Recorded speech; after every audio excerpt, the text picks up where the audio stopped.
This is 7 National News, and in our top story. In a rare interview with Nation Shield, the monthly journal of the armed forces, Her Highness Sheikha Fatima bint Mubarak took the time to salute more than 4 decades of women's empowerment in the UAE. She also called for an even greater female role in the country's progress. The article quoted her as saying that my ambitions for the achievement of more gains for women in all fields are without limits. The mother of the nation and widow of the founding president, Sheikh Zayed, shared her views on the role of women, described the struggles they faced in the country's early days, and addressed the challenges ahead. Sheikha Fatima spoke at length about the UAE's founding fathers' efforts to lay the foundations for women's empowerment. In 1975, Sheikha Fatima helped establish the General Women's Union, which promotes women's rights and equality, to name a few. She also called on women to participate in the political system, and in 2005, women took part as candidates and voters in the Federal National Council. She commended the high number of females in the general education, schools and universities, along with the high percentage of girls in university, which is among the highest in the world. Among Sheikha Fatima's notable work for women includes chairing the Supreme Council for Motherhood and Childhood, established in 2001, and the Family Development Foundation, established in 2006. His Highness Sheikh Abdullah bin Zayed Al Nahyan, the Foreign Minister of the UAE, on Sunday received Juan Bartolom, the Speaker of the Chamber of Deputies of Paraguay, who is on a current visit to the UAE. During the meeting, which took place at the Ministry of Foreign Affairs, the two sides discussed ways of strengthening and promoting the friendly relations between the UAE and Paraguay in the service of the common interests. While welcoming Mr. Bartolom, His Highness Sheikh Abdullah stressed the importance of the bilateral relations between UAE and Paraguay and ways of promoting and strengthening them. Additionally, the Foreign Minister and the Speaker exchanged views on regional and international developments and matters of common concern. The Abu Dhabi Education Council, ADEC, has opened registration for those wishing to enroll the children in kindergarten and public schools in Abu Dhabi for the academic year 2014-15. According to the Education Regulatory Authority, Emiratis and expats are urged to register their children between June 2 and 13 for the new academic year. Mohammed Salim Al-Dahiri, the Executive Director of School Operations at ADEC, was quoted in local reports as saying that the enrollment process will be carried out through various electronic systems to facilitate the registration and ensure accuracy of data, with the authority urging parents to work within the specified enrollment period so as to streamline the admission process without disruption or delay. Al-Tahiri emphasized that during the current registration period, the use of Emirates IDs has helped ensure the accuracy of information fed into ESIS and consequently resulted in quick and authenticated registration for the students. ADEC also announced that the child's age for admission at KG1 shall be 4 years on December 31 of the admission year. As for KG2, the age shall be 5 years on the same date.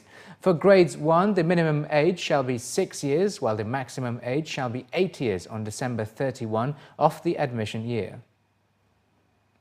A new standard contract for domestic staff took effect on Sunday that guarantees the rights of both workers and the employers.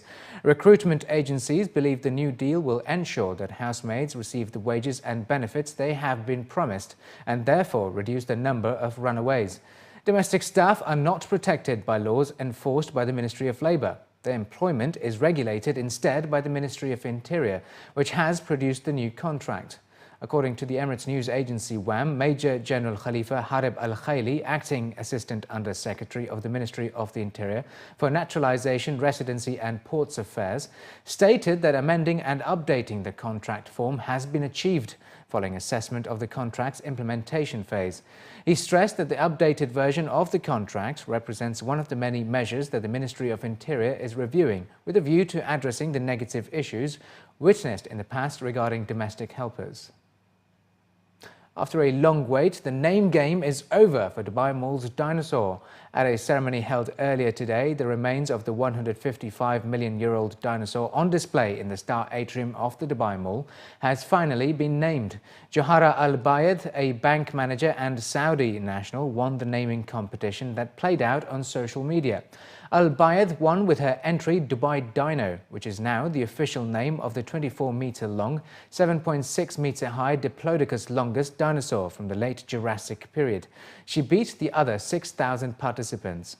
She has won a trip for 4 to Jurassic Park at Universal Studios in Orlando, Florida, with return flights and 6 nights in a hotel for 2 adults and 2 children under the ages of 12. Dubai Dino has been on display at Dubai Mall for the past 3 months while waiting for a new name. It is also the first sauropod skeleton comprising of actual fossil bone to be mounted in an upright position. When they announced that there's a competition to call this dinosaur, it was just one of my friends sent me the link and he's like, "Joe, you need to do this." And I'm like, okay, let me think. Dubai is unique. This dinosaur is very unique. Why don't we just simply, put the two together and link them together? So I could not think of any other name but Dubai Dino.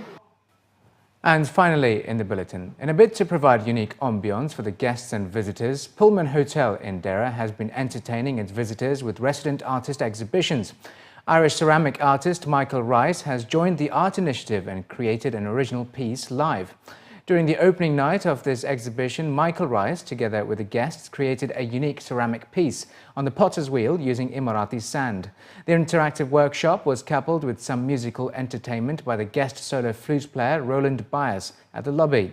Michael Rice is renowned for working with ceramics, moulding pieces into contemporary works through form and symmetry, creating aesthetic pieces that tell stories through ancient medium for modern times. The art exhibitions at the hotel are part of the strategy of bringing new artists to showcase their work with an aim to further the understanding and connection with art for the hotel guests. The resident artists exhibition of classical pottery pieces will continue to be displayed at the hotel lobby until the 20th of June. Ceramics is one of the oldest art forms. It's every culture, every civilization has done some ceramics. So I'm sure people have at one time or other wondered, okay, where does that come from? How is that made?